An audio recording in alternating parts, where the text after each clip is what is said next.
SimWorld U conversation. We've got some SWFL conversation. We've also got some Marsh pod news. And I had fun ripping a pack last week, so we've got a pack rip coming up with one of my favorite Pokemon sets of the last couple years. So we're going to see if we have any success with that one. But let's start in SimWorld U, and we're starting with Tennessee. And it's time that we begin to really get concerned about Tennessee. That should not come as to anybody a surprise.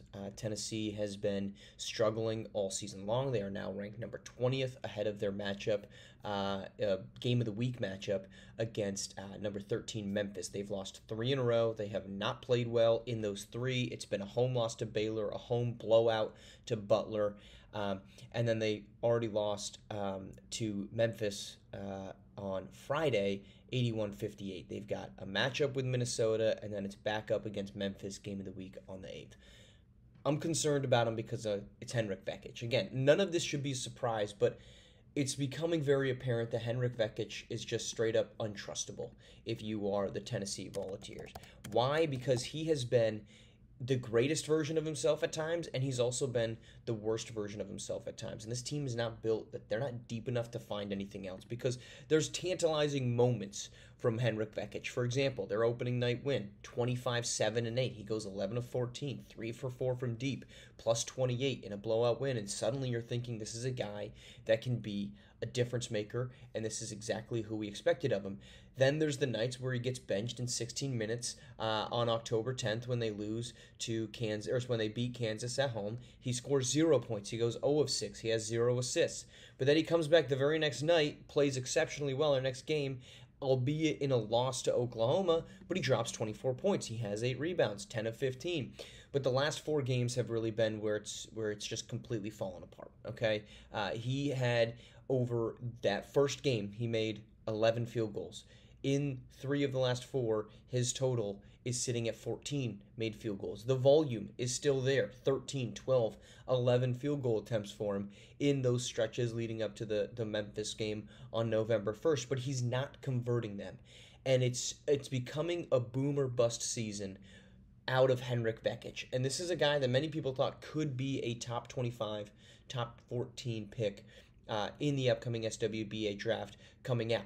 He's fallen all the way down to number 41. He is no longer a guy that you can trust to be a reliable player. You're going to look and say, well, he's shooting 44% from deep. Those numbers they're misleading because you are only getting the benefit, again, of those 2 huge games. He is averaging 11 points per game. He's only scored above 11 points 3 times all season. This is not a sustainable future for Henrik Vekic, and I think it's going to result in likely him returning to the Volunteers next season unless he turns it around. Now, we're 8 games into a 30-game season. There's plenty of time for Henrik Vekic to turn things around. But the concern for this team is how do they play when he is not on?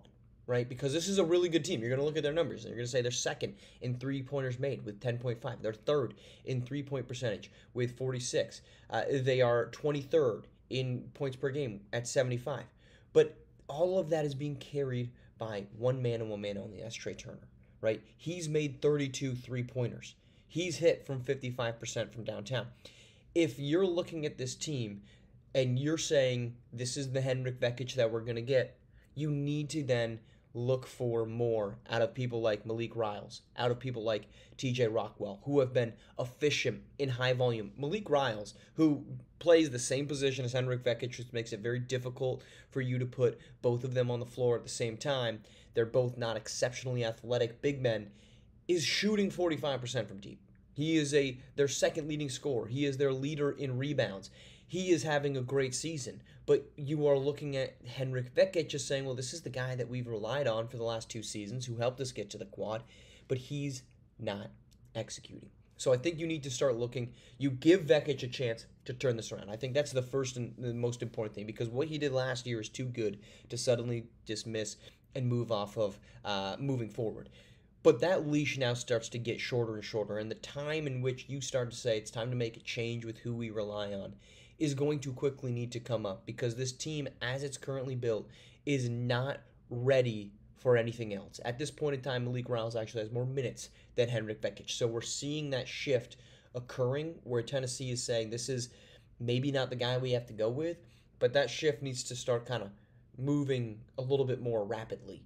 And I think that this is probably something over the next couple weeks. Their schedule does not really get much easier, right? You've got, we talked about Minnesota. I don't think Minnesota's played a game. You've got Memphis. You've got Oregon.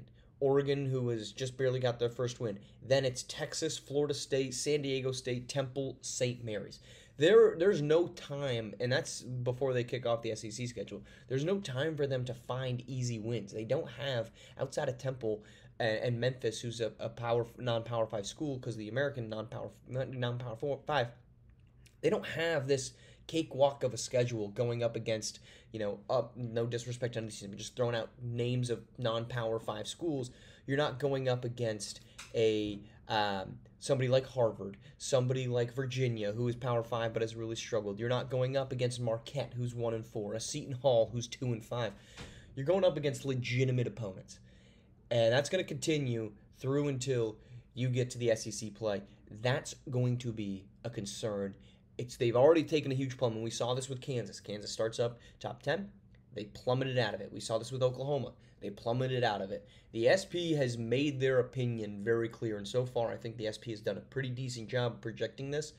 I'm not surprised Tennessee didn't fall all the way out, but I think them getting knocked down to number 20 says a lot about what the SP feels about this team and them looking forward. And the signs of the other schools that have had major drops from their opening ranking is not a good sign for Tennessee. All right, let's move on to the SWFL, where I continue to be all in on the Los Angeles Rams. They just wrapped up an overtime win over the Seattle Seahawks on the road to get to 4-4. They are now a half game out of first place in their division.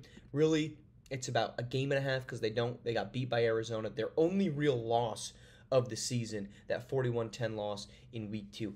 Otherwise, this team has been fantastic. They've played, really, you look at the losses, they should have beat Chicago. Chicago, yeah, sure, they're fine, but they should have beat Chicago. But they've been good over the last 3, including that really nice Thursday night game against Minnesota. But I said this on SimWorld today on Friday morning. Thursday night football is kind of misleading, right? There's no reason in a normal environment that the Texans lose to the Jets, but they just did on Thursday night football. But here's why I think you really can start liking this team. At home against Miami, at New England, versus Philadelphia, at New Orleans. That's their next 4 games. Those 4 games is very easily a 3-1 mark. It could be a 4-0 mark with what we saw Philadelphia struggle against the old bottom feeder Jaguars on Sunday afternoon. There's a very real chance that this team moves from currently at 4-4 all the way up to 8-4, 7-5. They need to be there to get into the postseason because as the postseason currently sits, the NFC is far too deep for them to jump up. Detroit, Washington, and Atlanta are 1 through 3 right now as division winners. Arizona at number 4. The teams that they'd have to jump to get in is Philadelphia, who's 6-2. Minnesota, who they have the tiebreaker on, is 5-2. Green Bay is 6-3. That gets us to number 7. They are right now in a battle with Tampa, Chicago, the Rams. The 49ers and the Seahawks are all 4-4, 4-5. If you really like the Cowboys, I don't. They're at 3-5 and kind of trying to get back into it. But they need to go 3-1 over this next stretch to sit at 7-5, heading into the home stretch where it's Buffalo, San Francisco, New York, Arizona, Seattle. Why am I high on them? Because they dug themselves a hole when they didn't have any of the pieces that they normally have. 1-4 record right out the jump, but they were missing Puka Nacua, who got ejected and they still won. They were missing Cooper Kupp. There was a little bit of injury concern with Matthew Stafford. But I feel a little delusional on this and feel as if I might be huffing paint chips at this point because I don't quite understand what we don't see in this. Okay? They've got an elite quarterback. I've already said I think Matthew Stafford, and I'm probably alone on this island, but I think Matthew Stafford is a top 5 quarterback in the SWFL. I know that's a hot take. I realize that. But he's a Super Bowl winning quarterback who makes big plays, who is put it on a dime type of accurate, and understands the offense. They've got 2 absolutely elite wide receivers in Puka Nacua and in Cooper Kupp. They've got a very, very efficient running game in Kyron Williams. And against Seattle, we saw they've got a really good pass rush, and they've got a pretty decent secondary.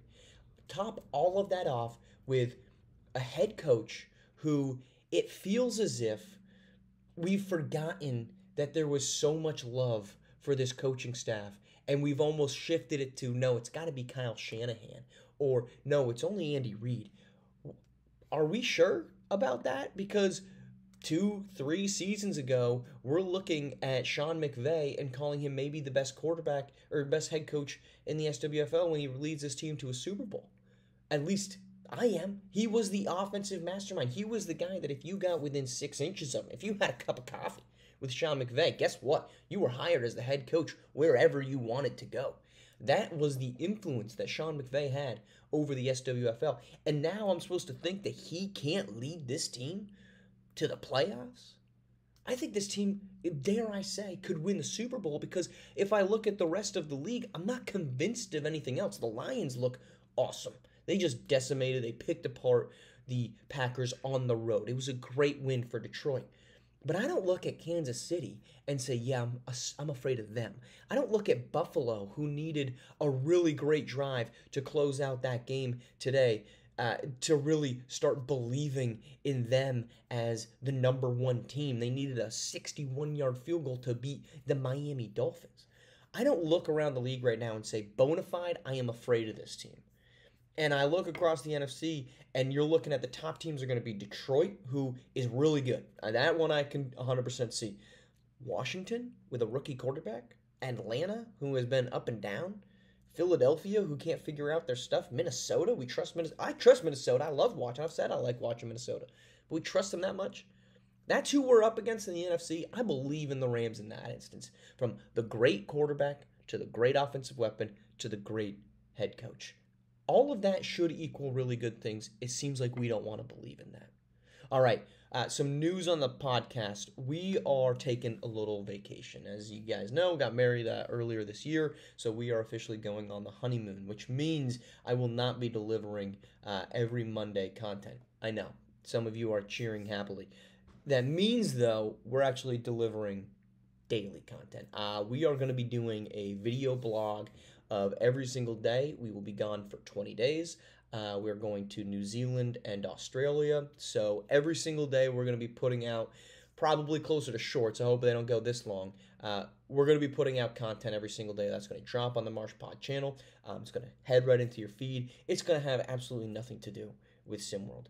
But we're going to see if that's actually something that y'all like. If you don't, that's okay. I at least get to document a 3-week trip to the other side of the globe. And maybe you enjoy what's going on. I don't know. We're going to find out. It's going to be a lot of fun. All right, that's what's coming up next. Last piece, we're ripping a pack because, again, I had a lot of fun with it. So first off, Crown Zenith is one of my favorite Pokemon packs, or Pokemon runs. The hit rate on these is awesome, and I'm going to say that, and we're probably going to get absolutely nothing out of this pack. But we've already opened 3 of these this weekend because I can't help myself. And we picked some pretty good ones. First off, we got a very nice Latias. Put that on the camera for you. It's backwards. It's not my favorite of the 3 that we've pulled. We've got a Lumineon V. Very pretty card. This one raw is looking like $9 a pop. I'm not really a big seller. I'm going to keep and collect and look at them. And then my favorite one that we've picked so far is this gorgeous Alt Art Pikachu. Again, just big. I'm an old school fan. We're trying to get it out of the glare. There we go. I'm an old school Pokemon fan, so some of the new guys I'm not huge on, but I opened up that Pikachu. Gorgeous. That's also about a $10 card raw. All right, here we go. We're opening up the pack.